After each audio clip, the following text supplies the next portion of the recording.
Hello everyone. Today I saw a question about it was an anonymous post on a Facebook group about a dentist who is on holiday, and they're questioning how can they switch off when they're on holiday, because they keep thinking about patients, they keep thinking about cases, they keep thinking about work, and they can't tend to enjoy their time off. I wanna share some tips with you, and hopefully you'll find them helpful. But first, for credibility, my name is Khaled. I have been a dentist for 20 years.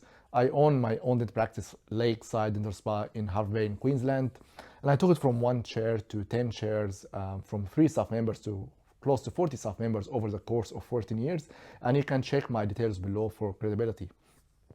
So my tips I want to share with you: number one, accept that in our career, sometimes you don't really have to switch off completely.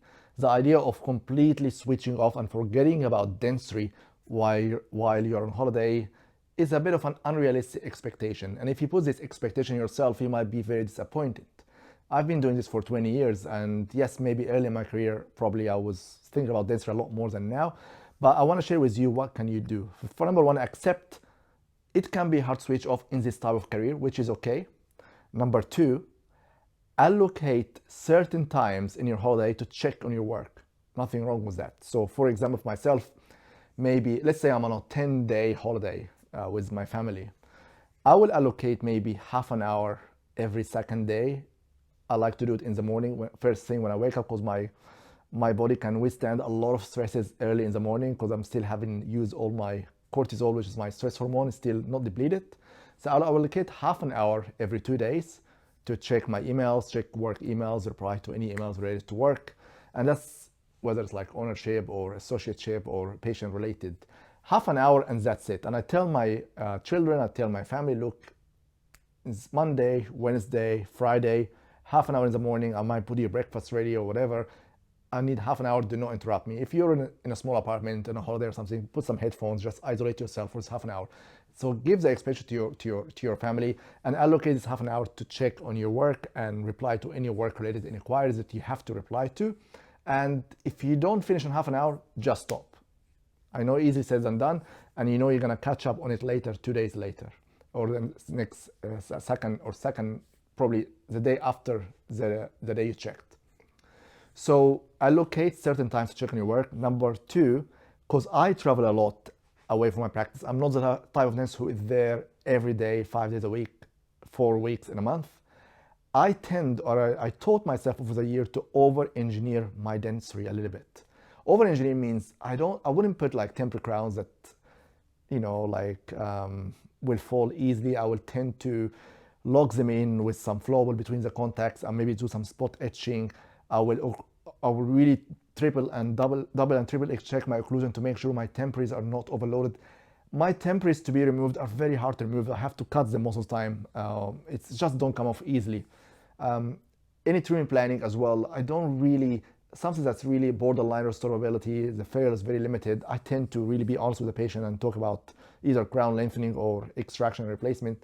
So I don't do a lot of heroic dentistry. I don't do a lot of dentistry that can break easily. Even my all-on-4 full arches usually are titanium and zirconia instead of acrylic, which can tend to break a lot easier. Of course, most of my all-on-4 patients have night guard and splits they have to wear.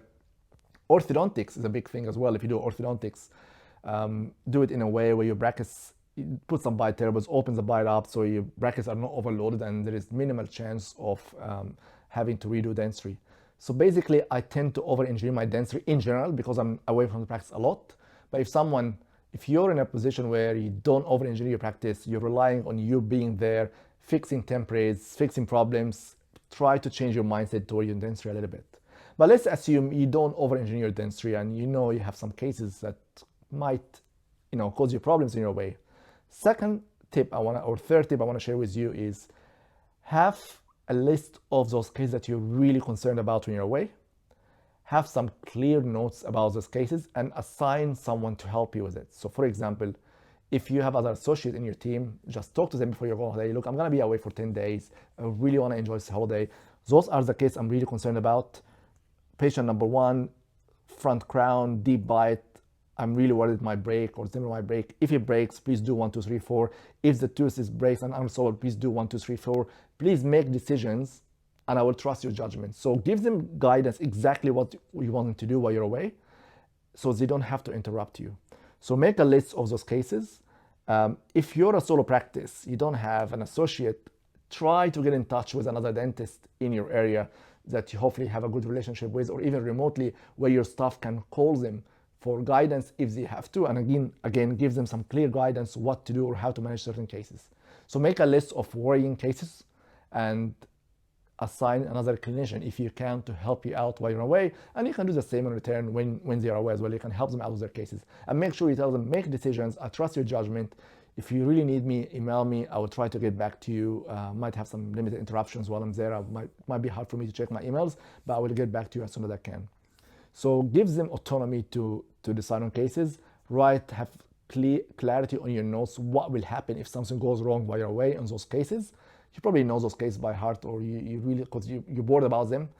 If you do that, the chance of you on holiday keep thinking about this case will be a lot less.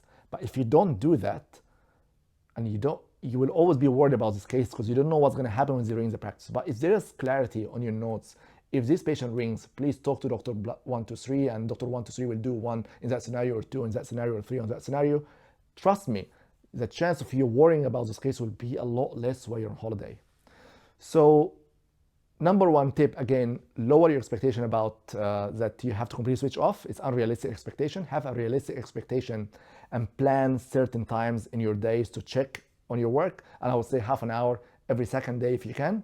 Number 2, over-engineer your dentistry if you can, especially before you go away. In general, try to over-engineer your dentistry. Number 3, those cases you're worried about, have some clear notes and list about what to manage them when you're away. If they call for a complaint, if they call about this, and assign another dentist in your group or in your area, or even remotely, someone you trust, that your staff can ring this dentist for advice, and you can let them know in advance about those cases. If you find this information helpful, make sure you like and share it with your friends and colleagues. If you want to hear more about my videos, please subscribe to my channel, and you'll be notified when more videos are released. Thank you so much for listening to me. It means a lot to me.